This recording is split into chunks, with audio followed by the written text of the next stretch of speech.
When John Lee and I decided to get together to write this 8,000 word article for security challenges, we thought we'd do what, in my experience, academics too rarely do, and that is, John, we would join together the disciplines of economics and strategic studies into a one discipline approach.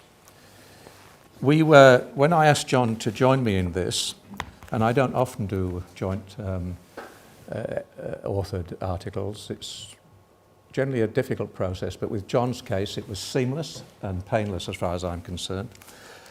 We talked about Paul Kennedy's seminal book, The Rise and Fall of the Great Powers, and Kennedy's clear conclusion that there is a very strong connection in the long run between an individual great power's economic rise and fall and its growth and decline as an important military power.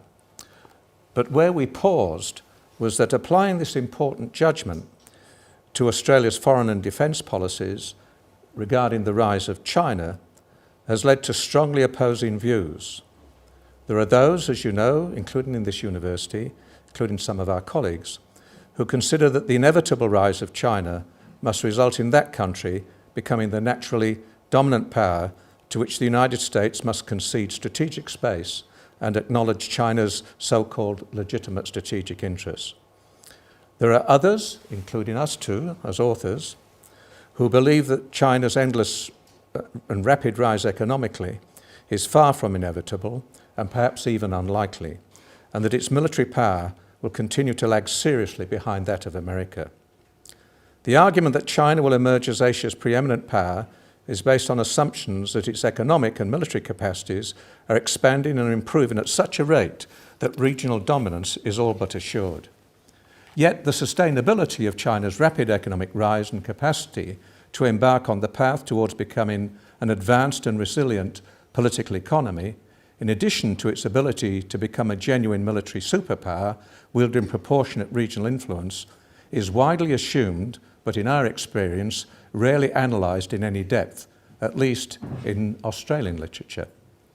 In examining the factors that go towards the development of Chinese national power and its ability to use it to achieve national objectives, predictions about a Chinese superpower with the ability to dominate Asia would be premature, if not improbable, in our view. John, over to you.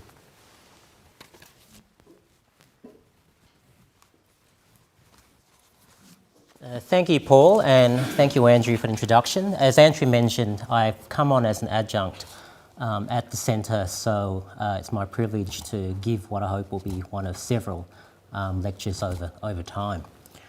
Thank you all as well for taking the time to be here. I'll speak for about 20 minutes and then I'll hand over to Paul to speak about some of the military and strategic aspects of this issue. Now, we obviously don't know the future, and because we can't accurately forecast the future, we tend to rely on extrapolations of trends or trend lines, especially when it comes to predictions about material power, that is economic power and military power in the main. Now, extrapolations of trend lines are not completely useless. They can be useful, but they're essentially a window into the past. They do not tell you what will be. They tell you what has been. Trend lines also do not tell you much about causation. In fact, they don't even really talk about causation. They don't talk about or imply, you cannot infer from them why something occurred and whether something is likely to continue into the future, or why something may change or why it may not. Now, like all of you, I don't have a crystal ball in my lounge room. So the approach I'm taking, and I think the approach we took in this article, was to basically analyse China in unexceptional terms, and that is, you analyse China in the way that you analyse the material power and prospects of any other country. We don't have any belief in things like cultural determinism. We don't think anything is inevitable about a certain country or a certain culture or a certain political system. We merely look at China in the same way we look at any other country. Now, the title of our article why China will not become the dominant power in Asia. That's the title of that article. Paul, when I hand over, will talk about the military and strategic challenges and limitations faced by the Chinese. I will begin with the economic basis for why we think that this is the case. So let me begin with the widely accepted, I wouldn't say overwhelmingly accepted, but the widely accepted proposition that when it comes to economic power and the acquisition of national capability at least, time is on China's side. That all China really has to do is wait a couple of decades, as long as it doesn't do anything stupid, and the 1.37 billion people in their eyes will effectively determine the course of regional history. Now, in some respects, the trend lines say that this is so, but I will rely on economic reasoning to say why I don't think this is so. And while I'm not predicting economic disaster for China like some others might, the assumption that China will acquire the economic base to dominate Asia, short of American withdrawal, which I don't think is likely or conceivable, is pretty unconvincing in my view. So let me begin with the basics. As any economist will tell you, there's basically three ways you can grow your economy. You can add more labour inputs, you can add more capital inputs, or you can use one or both of these inputs more efficiently, what economists refer to as total factor productivity. Now, can China add more labour inputs significantly drive rapid growth or even moderate growth in the medium term? Well, I think the simple answer is no, and I say that because of its ageing demographics, which for a number of reasons will be pretty much impossible for China to alter. Now, there is one thing we know for certain, and that is that China will be the first major country in history to grow old before it grows rich, or before it grows even moderately rich. Now, in the 1980s, during its first decade of reform, the proportion of the working age population, that is 15 to 64 years, was almost 75%. It will decline to 65% in 2020 and 60% in 2035. Now, this may not sound significant or meaningful to you, so let me put this another way. When China began its reforms in 1979, there was 7 working people to every 1 retiree. Today, the ratio is about 5.5 to 1. By 2035, there will be 2 working people for every retiree. In fact, 2015, this year, is a significant year because this year is the first year that more people are leaving the workforce in China than entering the workforce since the reform period began. Now, before I say what I'm about to say, I have to apologise to Paul, who is an exception to the rule I'm about to articulate, but the most productive years of a worker is from their 20s to their late 50s. That is in developing countries. In advanced countries, the older people tend to have it. Now, the problem for China is that by 2035, there will be 1.5 older workers, that is workers from 50 to 65 years, to every worker under the age of 55 years. So by 2030, China will have the same demographics roughly as a country like Norway or Amsterdam. Incidentally, if you want a comparison, America is the only great power which has favourable demographics up to 2050. India, if you want to include India as a potential great power. Now, bear in mind as well that only 1/3 of all urban residents, which is about half the population, urban residents are half the population, and less than 5% of rural residents have some form of pension fund, central, provincial or local pension fund. And even then, the state's largely unfunded liability is expected to be around 40% of GDP by 2035. And this assumes quite generously that China will continue to grow at 6% up to 2035, which I think is unlikely. Now, this will obviously increasingly compete with other budget items such as national security and military spending. Now, even for those with a pension fund, at least half their living expenses will still be picked up by their family. So whereas up to a quarter of the growth from 1980 to 2005 can be attributed in some way to the so-called demographic dividend, that is a massive increase in productivity of young workers coming into the cities with very little family responsibilities. There will be no such prospect of a demographic dividend for China from now on. Now, let's talk about adding capital inputs. And this is the real problem for China's future economic resilience. Now, speaking in very generalised terms, growth in the first decade of reform, 1979 to 1989, was driven by genuine entrepreneurialism and dynamism. Land reforms allowed not landowners, but the land occupiers to use the land in any way they wanted.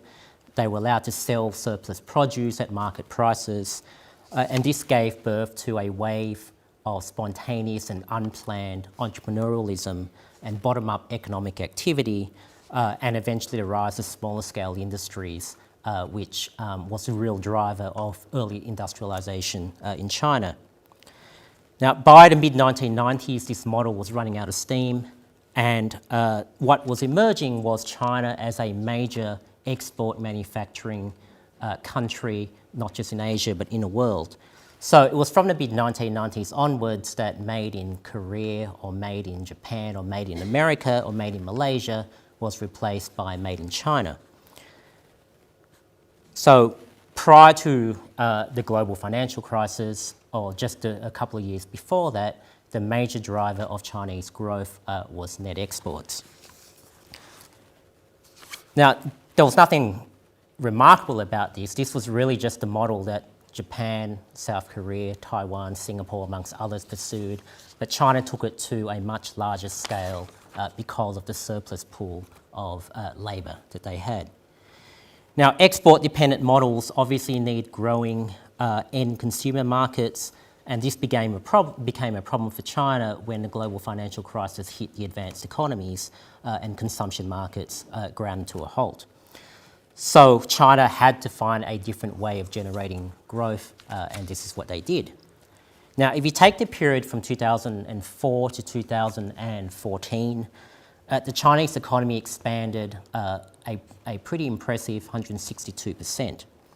About labour inputs, or additional labour inputs, contributed around 6% of that, but enormous 136% can be attributed to capital inputs, mainly in the form of fixed investment, which is basically building, constructing things.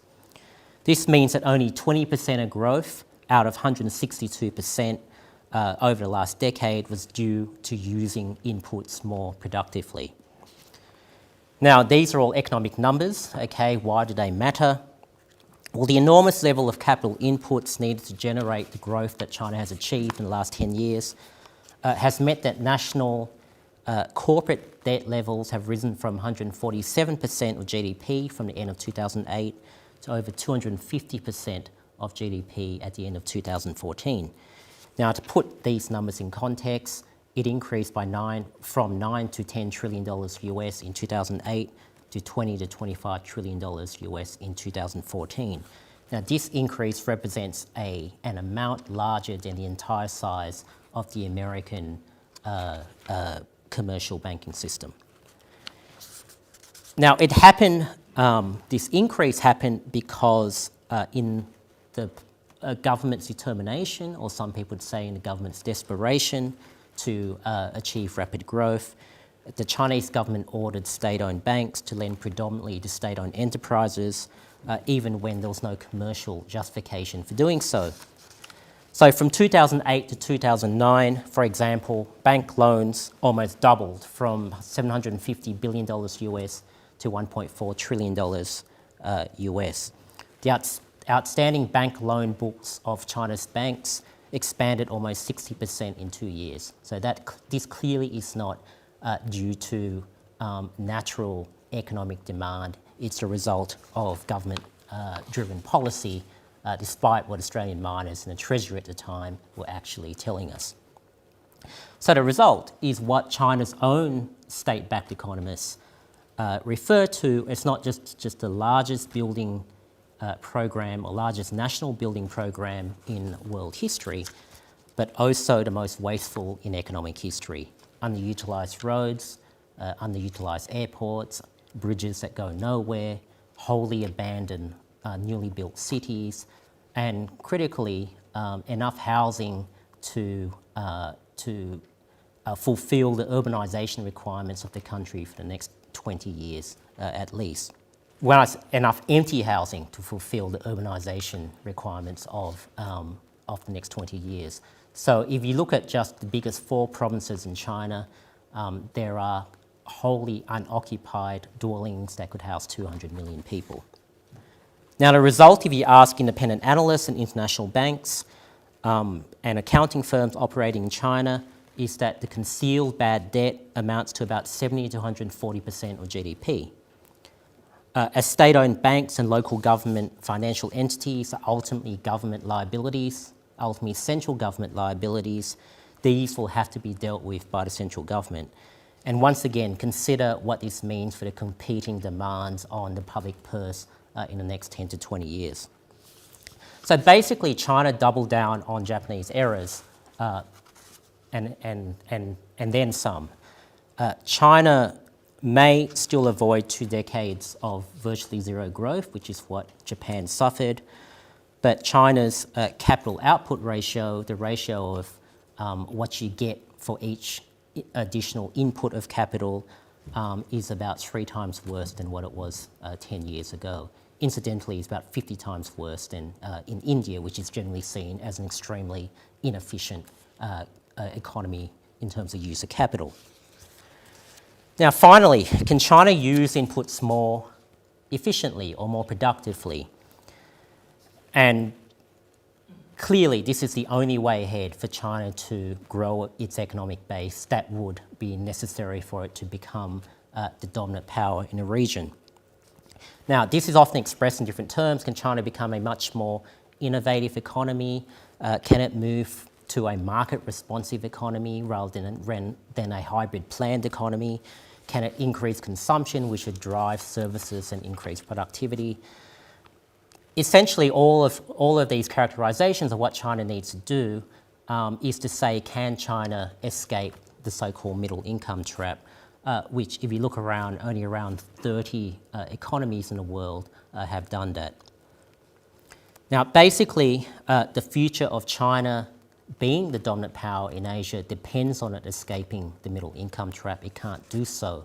It can't become the dominant power if it doesn't achieve that.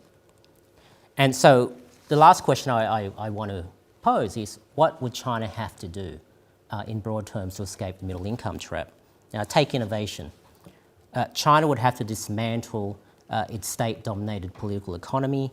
It would have to remove privilege from the 150,000 SOEs, state-owned enterprises, in favour of the millions of private domestic firms. The SOEs, the 150,000 of them, currently receive around 70 to 80% of all formal finance in the country, with the 5 or 6 million firms left to fight for the scraps.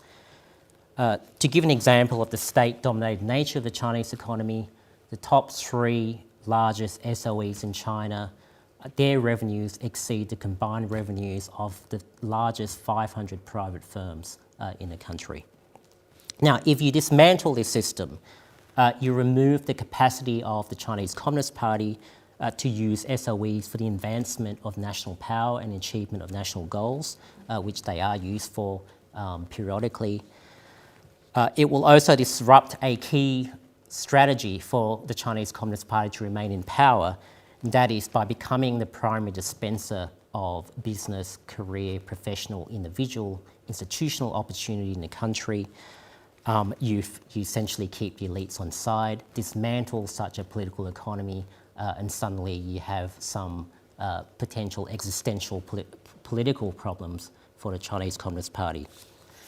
Now, to move to the next stage, China needs to build institutions. You look at all of the 30 or so countries, with the exception of a couple of oil-rich Middle East countries. Look at all of the 30 countries that have escaped the middle income trap. They have some common institutions. They have rule of law, not rule of party or rule of government. They have intellectual property rights and property rights. They have independent courts and mechanisms for resolving disputes, and they have very low levels of corruption. The bottom line is that for China to escape the middle income trap, it would need to fundamentally reorganise its political economy, and this is extremely hard to do, and very few countries have done it. Now, even if China succeeds in doing all this to go to the next level, it will then be a very different China to what we see today. It will be very difficult for the Chinese Communist Party, for example, to harness major aspects of national resources to advance national power or to advance the power of the party. Civil society will have its own goals, and it will be hard to harness national tools to achieve national objectives. Now, I'll very shortly hand over to Paul to make some comments about China's strategic and military position, but let me just conclude on a couple of points. Now, first, China currently spends around 15% of its budget on national security. That is on the People's Liberation Army, the external army, and the People's Armed Police, which is the military-trained internal army.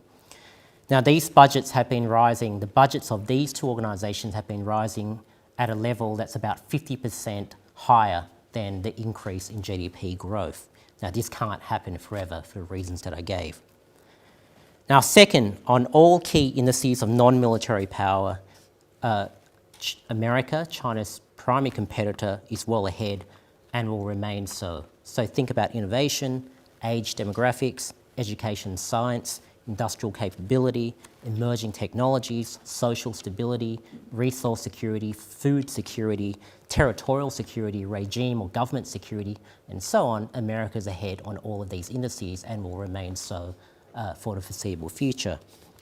And third, China might, in many respects, be a strong state, but it is a strong state overseeing a weak and fragile country.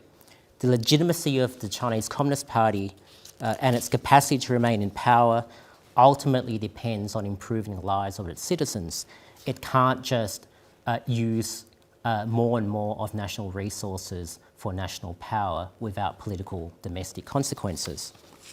Now, already the CCP is managing a country with, by its own official numbers, 180,000 instances of mass unrest being defined as 50 or more people protesting against government entities or government officials.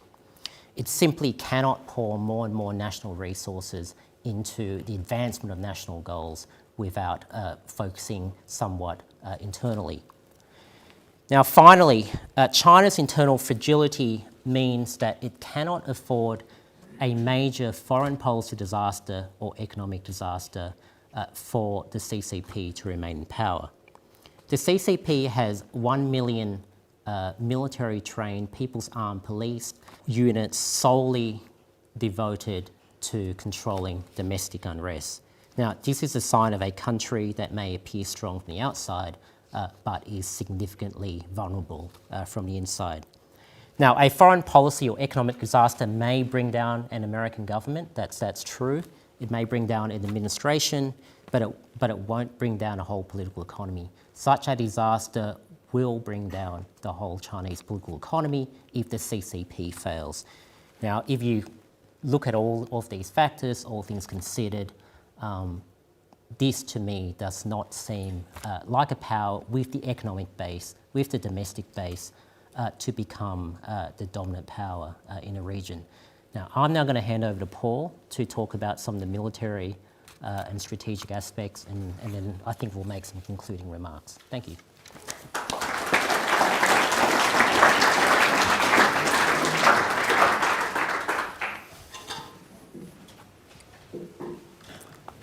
And you can see now why I was attracted to the different approach that John Lee takes to most so-called Chinese experts in this country on the Chinese economy, who seem to bend over backwards, John, to excuse all sorts of problems that you've identified.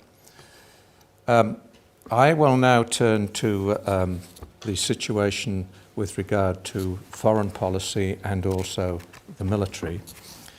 And I'd like to begin, and I'm turning to the reference in our document, In my view, China has very few powerful or influential friends in Asia. For a country with such a large population and the world's second largest economy, it does not have many close bilateral relationships. In her book, China, Fragile Superpower, Susan Shirk, a former senior Department of State official, describes China as strong abroad but fragile at home. This strikes both John and I as being incorrect. In our view, China is certainly fragile domestically, but it is also a lonely power when it comes to acquiring real influence in Asia. A listing of China's friendships in the region reveals that only North Korea and Pakistan can be counted as countries with which it has a strong relationship. But what sort of trust can Beijing have in a Pyongyang not dragging it into an unwanted war with South Korea? And in any case, we've witnessed of late Beijing cozying up more to South Korea than its traditional ally, North Korea. As for Pakistan, it is constantly teetering on the edge of becoming a failed state, nuclear armed, and risks a conflict with India that certainly would not be in China's interests. For centuries in the past, Imperial China was feared and respected as the dominant power in Asia, as Susan Shirk has correctly observed. But that was all a very long time ago, when China faced no real competition until the arrival of European colonial powers in the 19th century. China now operates in a highly competitive regional environment against such major powers as the United States, Japan and India. And of late, many Southeast Asian countries have become increasingly concerned about China's assertiveness, and several of them, including Vietnam and the Philippines, and indeed Singapore, have taken steps to align themselves much closer to the United States. In my view, not even Russia can be counted by Beijing as a long-term friend, let alone an enduring ally, and I say that for all sorts of geopolitical and cultural reasons. When we look at the overall state of the relationships, China's poor relationships with the United States, Japan and India do not, in our view, augur well for its ability to shape the future regional order. Moreover, Beijing's increasing aggressiveness and harsh attitudes towards its preemptive territorial claims in the region run the risk of miscalculation and conflict. This risk, coupled with Beijing's inclination to challenge established international norms of behaviour, is a suitable point to turn in a moment to China's military build-up and an examination of its strengths and weaknesses. But before I do that, let me just refer back to the relationships that China has with Japan. They're clearly at a level of high tension, if not poisonous. There are all sorts of historical faults on both sides, but the way in which China is now leaning on a newly reassertive Japan is pushing, as I've said, Japan closer to the United States. And does China really stop and reflect that if it pushes too hard, including the use of military power in places such as the Senkaku Diaoyutai Islands, might not that force Japan along a path that's clearly within Japan's very speedy capability towards an independent nuclear weapon? You wouldn't have thought so. With regard to India, it is different, and I'm not arguing that India is about to become an ally of the United States. But of late again, we've seen an India, by the way, unlike China, a democratic country with rule of the law, with freedom of press, an India that is increasingly having a relationship with Japan, as indeed Australia is, and an India that, as I said, will not become an ally of the United States, but is historically aligning itself, including with military weapons sources, away from its traditional supplier of military weapons, Russia, towards India. And how is it that a China, a Beijing, in which the most powerful position in the land is not President of the People's Republic, in my view, or General Secretary of the party, it's Chairman of the Central Military Commission, which is the most powerful position.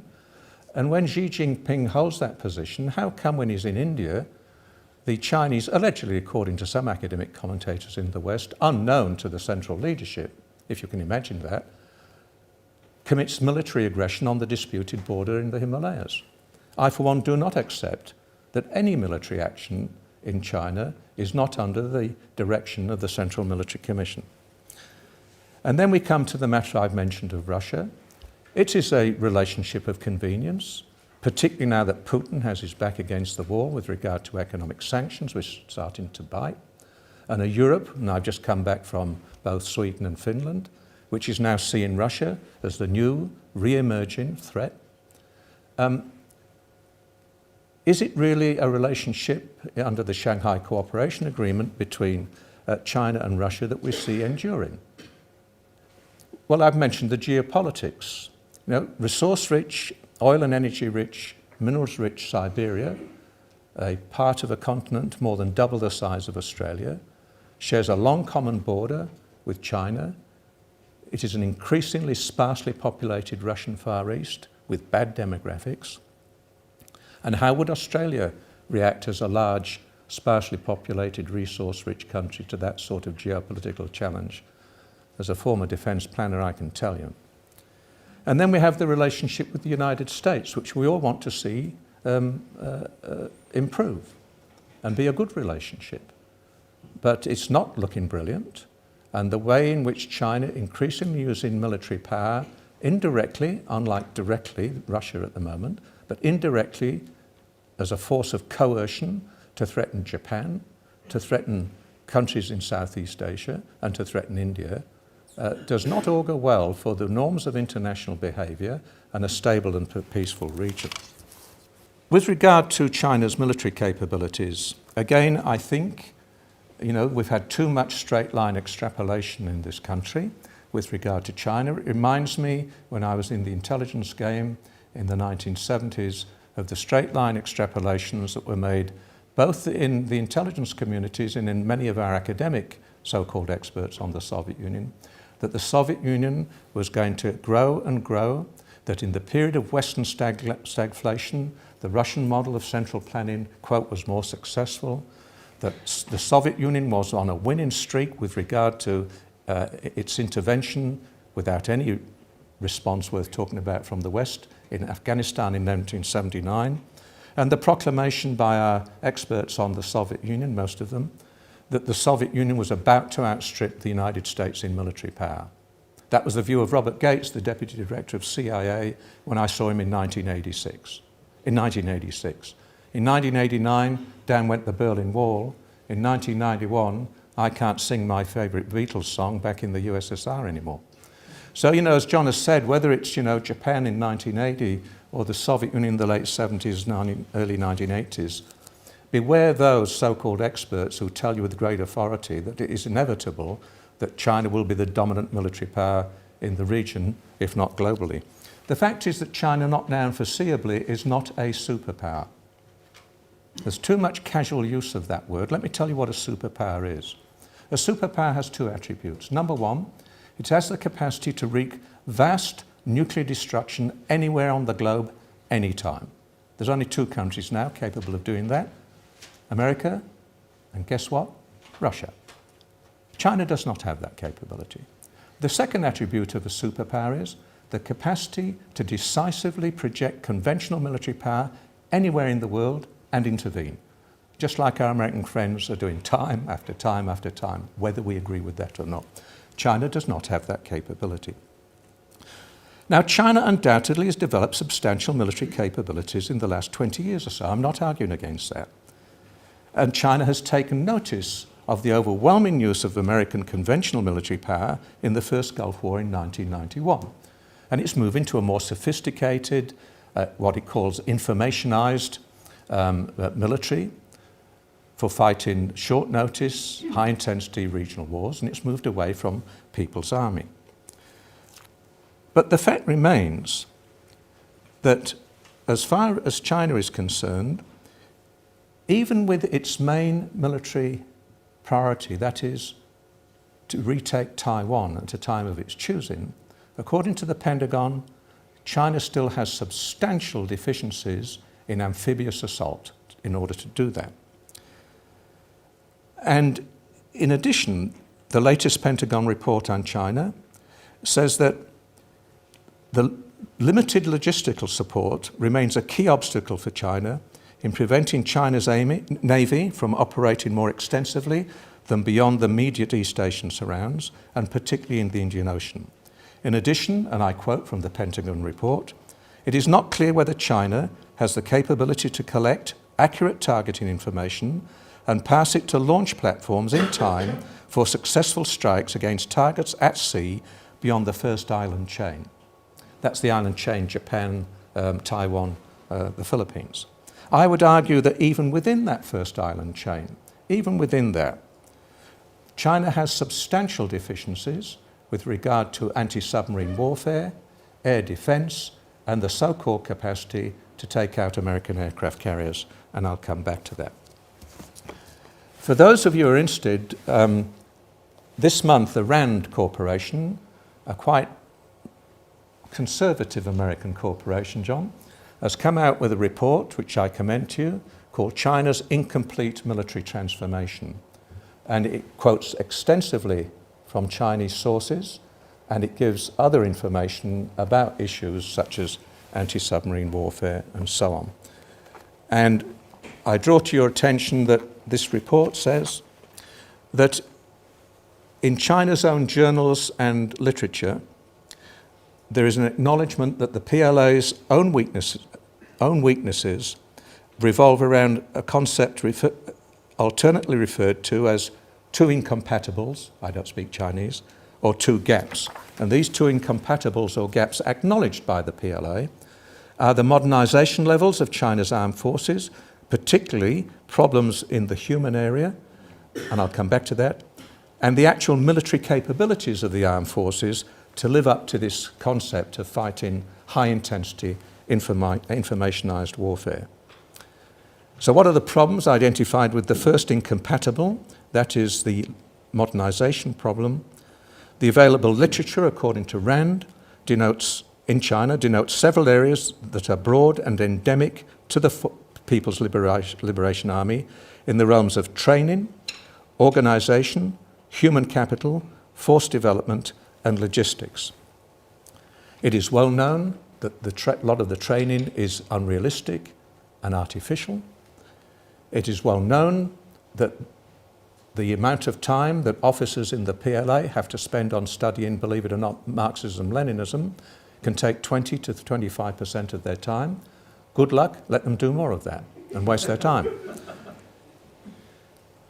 There's problems of the constant interference of the party with the military. And with the military, unlike our militaries, the role of the People's Liberation Army in the oath of allegiance they take is not to the People's Republic of China, it is to the Communist Party of China. And Bob, I'm going to ask you to contradict me. Even in the Soviet Union, the Soviet Red Army did not have the role and influence in the party the way that the People's Liberation Army has. In the Soviet Union, the worst thing you could be accused of was Bonapartism. That's why Zhukov, the conqueror of Berlin, was sent into exile for boasting about how he won the Second World War. That is not the case in China. When Deng Xiaoping sent the tanks into Tiananmen Square, I was in CIA headquarters when that happened, and the evidence is impeccable. The evidence is impeccable that it was a direct order from Deng Xiaoping, whose position was no longer president, no longer general secretary. Guess what he was? Chairman of the Central Military Commission. I rest my case. So I commend the RAND report to you. Time is moving on. I just want to take a couple of examples of some of the military deficiencies. And the first one I want to address is anti-submarine warfare, and the second one is air defence. I've mentioned both of them earlier. Again, let me commend to you one of the best reports in the public domain is by Aaron Friedberg, Professor of Politics at Princeton. It came out late last year. Unlike many commentators, he's not inclined to exaggerate China's military capabilities. For example, he cites a survey by the United States Office of Naval Intelligence, describing China's capabilities in the acquisition of targeting information essential for anti-submarine warfare as, and I quote, marginal. China's Navy, of course, has begun to invest in the underwater sensors, dedicated fixed-wing aircraft, helicopters and surface vessels necessary to locate and track enemy submarines. But it has yet to address its shortcomings in ASW. This is an important deficiency given America's big advantage in terms of tracking other submarines and the difficulty of other countries have of detecting American submarines. China's conventional submarines are relatively easy to detect, and its nuclear boats possess little ASW capability and are still noisy. Even its latest ballistic missile firing submarine, SSBN, the Jin class, according to one American report, makes more noise than a Delta IV submarine of the Soviet Union in the 1980s. If that is true, they've got a problem. They have a serious problem. China's military would be hard-pressed to prevent hostile submarines and unmanned underwater vehicles, which are the new thing, as James Goldrick will tell us, in anti-submarine warfare. It would be hard-pressed to prevent them from operating close to its shores and destroying its surface fleet. It also remains unclear how capable of joint coordination China's different services are in operations over water. Integrated operations between a highly regimented and rigidly structured Chinese Air Force and an immature and sea-based Navy would require technological and surface culture innovations, as well as exercises less carefully scripted than has been usual, to develop the requisite interoperability and inter-service coordination. As I've said earlier, in promoting officers and selecting leaders, the Chinese prize loyalty to the Communist Party and reliability over independence and innovation. In the meantime, the United States is pressing ahead with technological game changers, such as unmanned undersea vehicles, for reconnaissance, surveillance and strike, that could radically change undersea warfare to China's huge strategic disadvantage. There are similar gaping deficiencies in China's air defense capabilities against any technologically advanced enemy. As Friedberg points out, China's ability to detect and intercept ballistic missiles or stealthy aircraft and cruise missiles appears to be limited. Moreover, the United States is working on technological advantages that will make China's task of air defense even harder.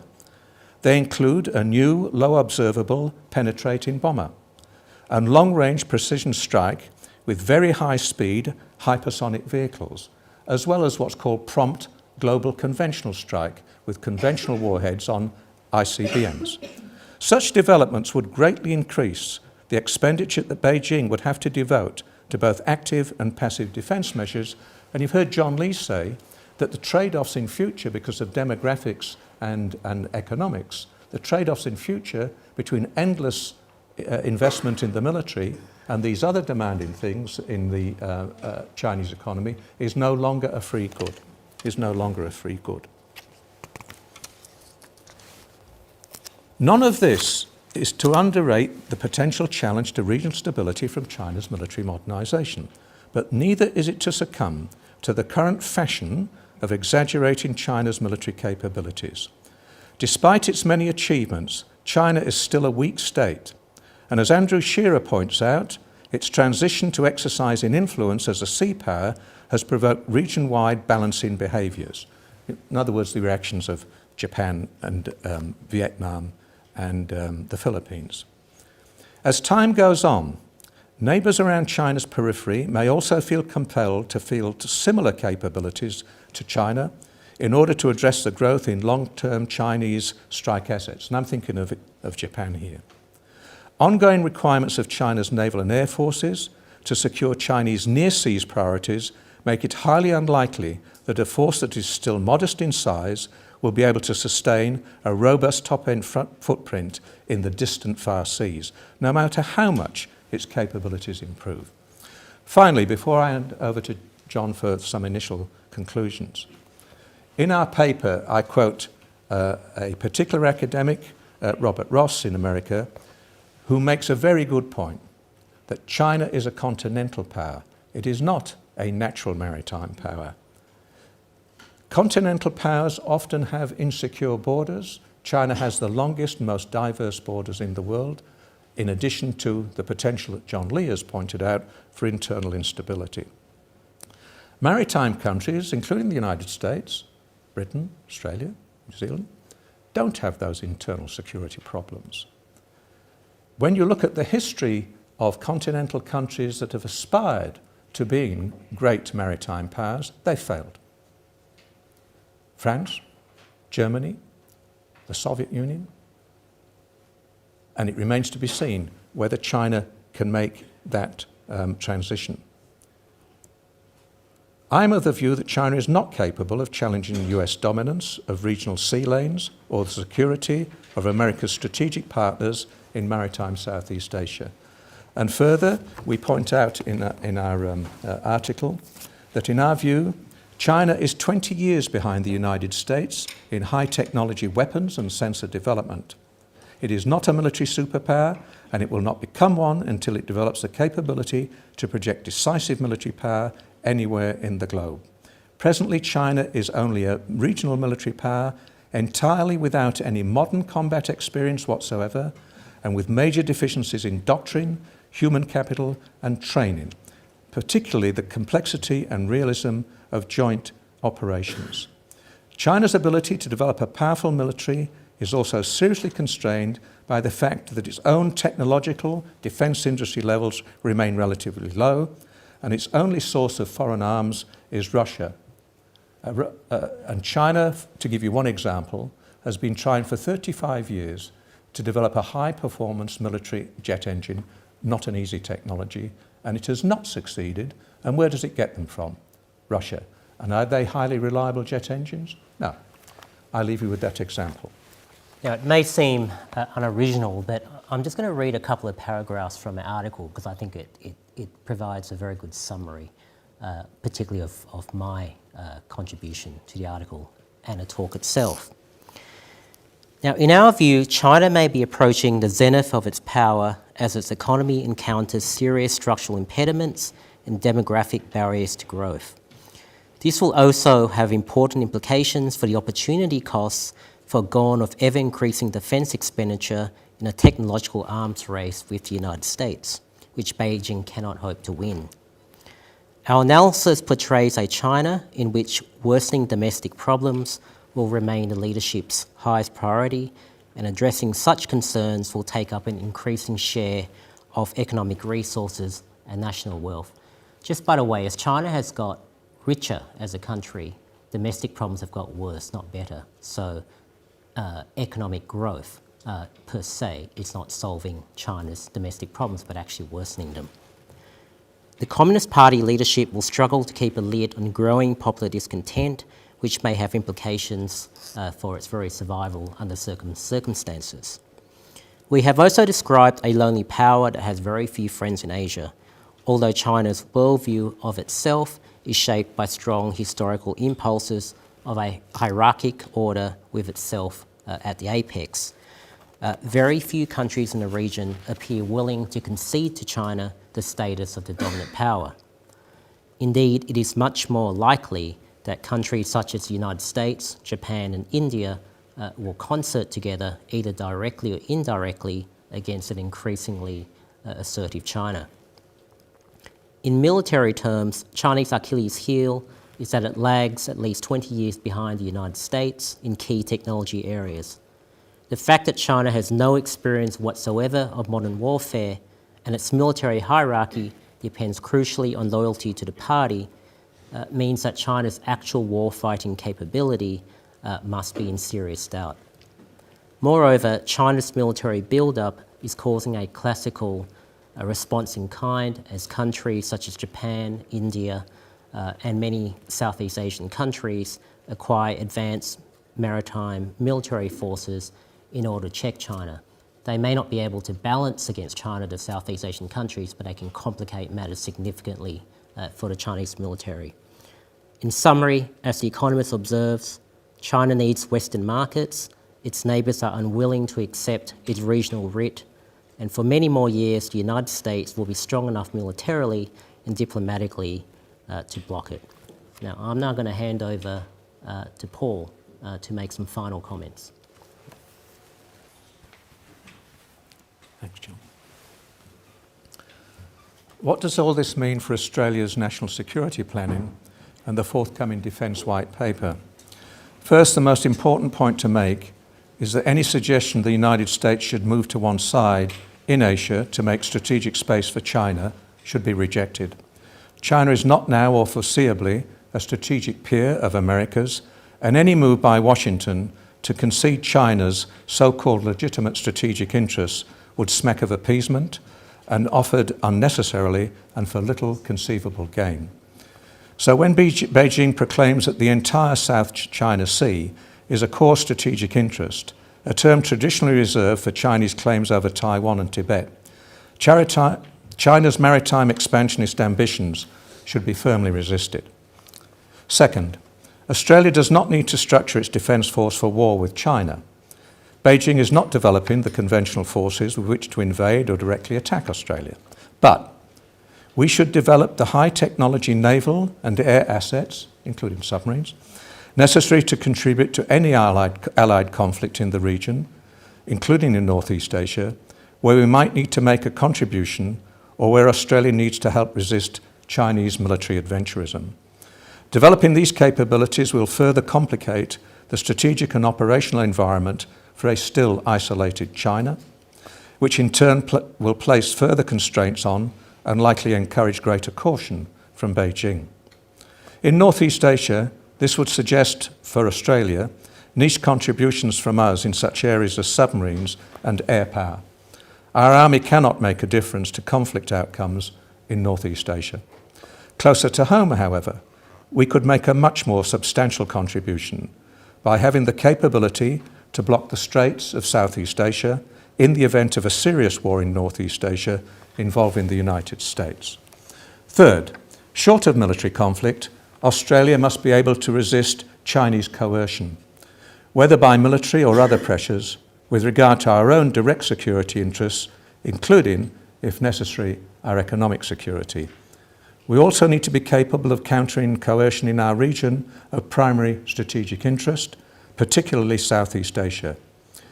It is in Australia's crucial strategic interests for Southeast Asia to avoid being dominated by China geopolitically or becoming a Chinese security domain. Southeast Asia forms a strategic shield to Australia's vulnerable northern approaches, and Canberra needs to place high priority on strengthening its relations with Southeast Asian countries, particularly in the defence arena, and to help them resist Chinese coercion. Thank you. We have about 15 to 20 minutes for questions, so if you can please introduce yourself and speak loudly so that the cameras can pick you up. Thank you for a really informative lecture. My name is Tom Murphy. I'm with the SDSC here at the ANU Institute. The topic tonight was why China will not become the dominant power in Asia. And tonight we've heard about the contemporary capabilities of the Chinese military. But isn't it true that in order to become the dominant regional power, all that China needs to do is to make the cost so high to the US that the US won't interfere in what China perceives as its region of influence, which can be done through the asymmetrical development of capabilities and not necessarily have to bridge the gap between the US and China. Do you want to have a go? Yeah. Well, yes, but the same rule applies to China. I mean, clearly China is pursuing an asymmetric strategy that is to impose, as you say, prohibitive costs to lower the political will of Washington to intervene. And if it does that, as I think you're inferring it, implying it lowers the credibility of the alliance system, so on, so on, so on. But the same thing applies to China. I mean, in a sense, when I say all you have to do, I'm not saying it's easy, but all you have to do is impose prohibitive costs on the Chinese of assertive behaviour that is unacceptable. Now, it's pretty clear that America has that capability. In a sense, the political tolerance or threshold of what the Chinese Communist Party can accept is much lower than I think for Washington. I mean, we have to look at history. When Washington enters wars, they enter wars to win. You know, I do fear the Chinese are making a huge political and strategic miscalculation here. I agree with you that that is the prime strategy, to inflict prohibitive costs, but think about what is prohibitive for the Chinese Communist Party.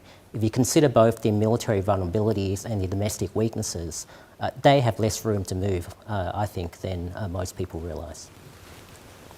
Taiwan has come up several times, and of course you have a situation where Taiwan and China's economies have become integrated in many ways. And you have the one China policy, which the Communist Party adheres to in the Kuomintang favor because they want to be the one ruling China. But in Taiwan, I understand that there's growing sentiment for independence from China. Now, if you get in a situation where there's an independence movement and say a referendum is won to say, to renounce the one China policy and Taiwan's an independent country, this leaves quite a quandary, I would think, for the Chinese, because they do have the economic integrations, which they would lose in a conflict. A conflict would be very costly in terms of getting masses of troops across the straits. What is likely to be the effect on China if Taiwan does move towards independence? Yeah. We've got the Taiwanese representative, actually, here. I was in Taiwan for the first time with an ANU group in September, and I'd never been there before because when I was an official I was not allowed to be there, although I was allowed to go to Communist China. What is impressive about Taiwan, and I say this very seriously, it is a vibrant democracy, And I think it was last May when, under the Sunflower Movement, the students occupied the parliament over allegations that President Ma and that government was moving economically too close to China. Isn't it interesting that students would do that over that issue? It is true, as you say, the economic relationship and the tourism relationship is very profound.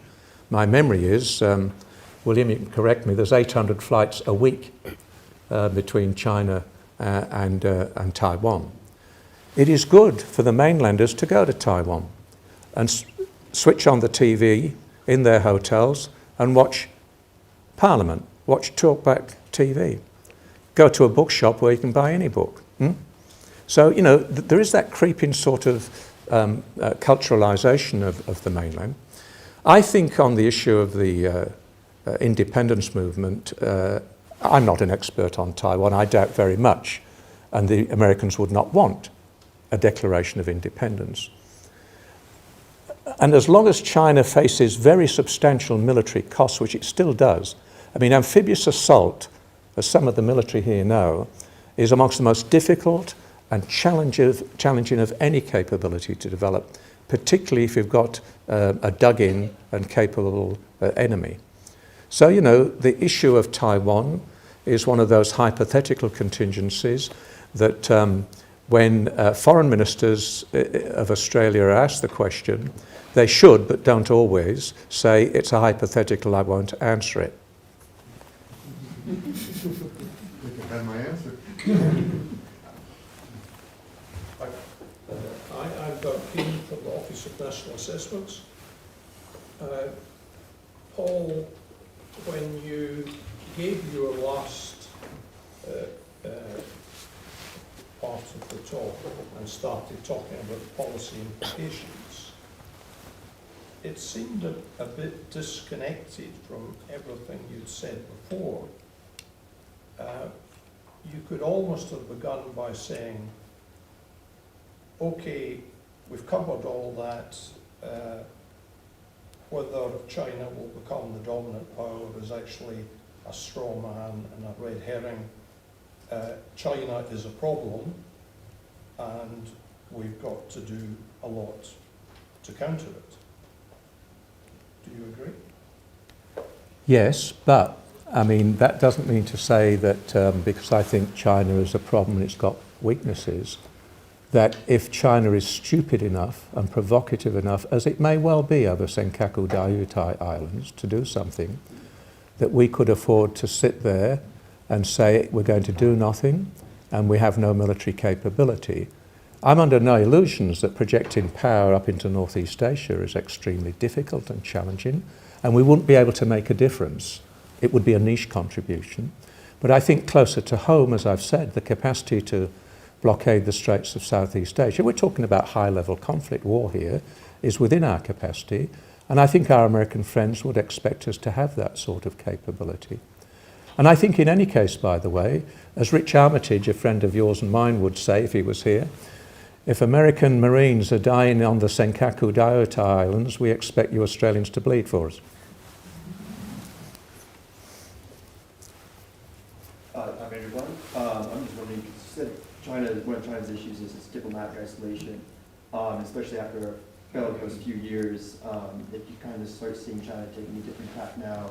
You probably kind of see it with the formation of the Shanghai Cooperation Organization, but now with the formation of the Asian Infrastructure Investment Bank, do you kind of see China taking a different tack and kind of taking a more conciliatory role in Asia, and what difficulties do you think that they might have with that? You mean what difficulties will they have in trying to take a much more conciliatory role? Yeah. You know, put in simple terms, I think they've blown the trust. I mean, there were certain pockets within various countries in the region who were always suspicious of China, but on the whole, there was a wide degree of good faith, I think, and desire to want to see a responsible stakeholder, if you want to use that term, emerge. Now, for whatever reason, we can speculate about, as you say, China's become more assertive. Even if China successfully implements all of these initiatives, and some of them are quite good, for example, Infrastructure Bank I'm quite supportive of, the strategic viewpoint of China won't change. I mean, will China give up its claims to much of the South China Sea? No.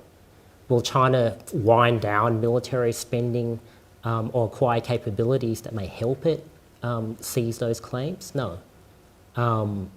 You know, will China have a different policy to the Senkaku Diota Islands? A fundamental strategic policy? No. So it can do all these other things, but I think that trust that was there maybe 5-10 years ago, I think is broken. Bob Lowry, my interest is Indonesia, but my question is not related to that. Have you factored in at all the environmental costs of the massive degradation of the environment in China, and what impact that might have on both their economic capability to develop the economy and to fund the military, and the political factors involved? Yeah, I mean, there's there are political and economic factors, as you're suggesting. The political factors are that those instances of mass unrest that I mentioned, you know, a large proportion, not a dominant proportion, but a large number of them are protests against things like polluted rivers and not necessarily polluted air, but instances of party corruption, SOE corruption, where their own regulations have been broken for corrupt reasons, and where these have spurned protests. So there's a political dimension there, and hence the last meeting of the CCP, National People's Council, environmental factors was one of the major things that President Xi actually mentioned for that reason. The economic factors, much of it feeds into things like water. You know, I can't remember the statistic in my head, but something like half of all of the drinking water in China is polluted. The agricultural water, or the bore water, is getting worse and worse. Yeah, I mean, China in a sense has had, from a growth perspective, because China has ignored every other consideration that most countries take into account, it's been able to achieve, to some degree, the growth that's been able to achieve. Now, suddenly, it has to deal with the opportunity cost that every other country has to deal with domestically, and these will grow greater. So, you know, obviously it's difficult to quantify, but it is a significant inhibitor of the increase of national wealth and capability model that they've had for the last, 20, 25 years. Yeah, thank you. John Murray. I've been writing items on the South Pacific Islands for the last 12 to 15 years. Many have heard the 16 of them altogether, many of whom have been the recipients of increasing Chinese economic aid and soft loans. Some of their spokesmen have expressed concern that the loans will be eventually called in by China requesting port facilities and that they will add to China's so-called string of pearls for an increasing navy. But from what you've said of the defence and facilities or capacities of China, it could not even become a dominant power in the South Pacific, let alone Asia. No, but it could, like the former Soviet Union when it was messing around in the South Pacific with its so-called hydrographic and fishing vessels as cover for intelligence and other operations, it can cause, severe concern and consternation about. These are very, as you know better than me, very vulnerable and potentially unstable small countries. We would be seriously concerned, any Australian government would be seriously concerned if China was looking to develop port facilities that were a cover for military facilities. There is no evidence of that so far, unless Doug Keane contradicts me. And China traditionally, at this stage, has not sought to develop significant military facilities overseas, although in places like Sri Lanka and so on, it is sniffing around. I was 2 years ago in Timor-Leste to observe the democratic elections there, and I couldn't help but notice that the following buildings had been built by the Chinese: the Foreign Ministry, the Defence Ministry, and the Presidential Palace. Now, look, every country has the right to do that sort of thing, but it's something we need to scrutinise extremely closely. Although this might seem to be an unrealistic scenario, but if push came to shove, and rather than a military action, China were to contest America economically, and possibly in partnership with Russia, what do you think of the possibility that they might consider conducting some sort of bear raid type scenario on the US economy using their foreign reserves, and what might such a possibility mean for US action within the region? Let's quickly address that. The foreign reserves, yes, everyone talks about these treasure chests or this weapon that China has. What people don't realise is that most of the foreign reserves that has really resulted from the surpluses that China has had with America or Europe, and it has to keep the money outside China because of its currency policy. Why that's important is because there are actually liabilities against those foreign reserves. That is what is owed to the export manufacturers inside the country. I mean, in short, China can't just deploy those foreign reserves because there are actually liabilities against that and will completely ruin their financial system. Just on other potential economic weapons that China has, I think there's a misunderstanding that China is a driver of global growth. If you look at the interactions China has with advanced economies, most of the interaction is making things for the advanced economies to consume. Yeah. So ultimately what that means is that the Western consumer or the advanced economy consumer is still much, much more important to not just China but Asia than the Chinese domestic consumption market. Just to give you one more indication, the Chinese domestic consumption market is about $3 trillion US, and about half of that you can't actually access. The American and European domestic consumption markets are about $12 trillion US each. And if you want evidence, during the global financial crisis, trade between China and the rest of the region actually declined when the Western economies went into recession. What that tells you is that the trade is being driven by the Western consumer. All that's happening in East Asia mainly is that it's a vast production chain to make products for American and European consumers. So I'm not saying China is completely impotent, but it doesn't have those economic weapons that people assume it has. Yeah, and I think, John, unlike the former Soviet Union, which was an autarkic, self-sufficient, non-trading, non-investing country, China is fundamentally involved in the Western world global trading system. And by the way, and that gives it certain vulnerabilities. It's not just the West sea lines of communication that are vulnerable. I mean, China currently imports 80% of its oil through the Straits of Malacca and Southeast Asia, and that means it too is vulnerable. And as John is saying, when it comes to global supply chains, China is intricately involved in that, isn't it? So if global supply chains get cut off because of war, the impact of conflict, the impact on the Chinese economy is going to be very substantial. Yeah? There's one thing that we haven't raised that I'll just mention, and I'll get John to talk about it a bit.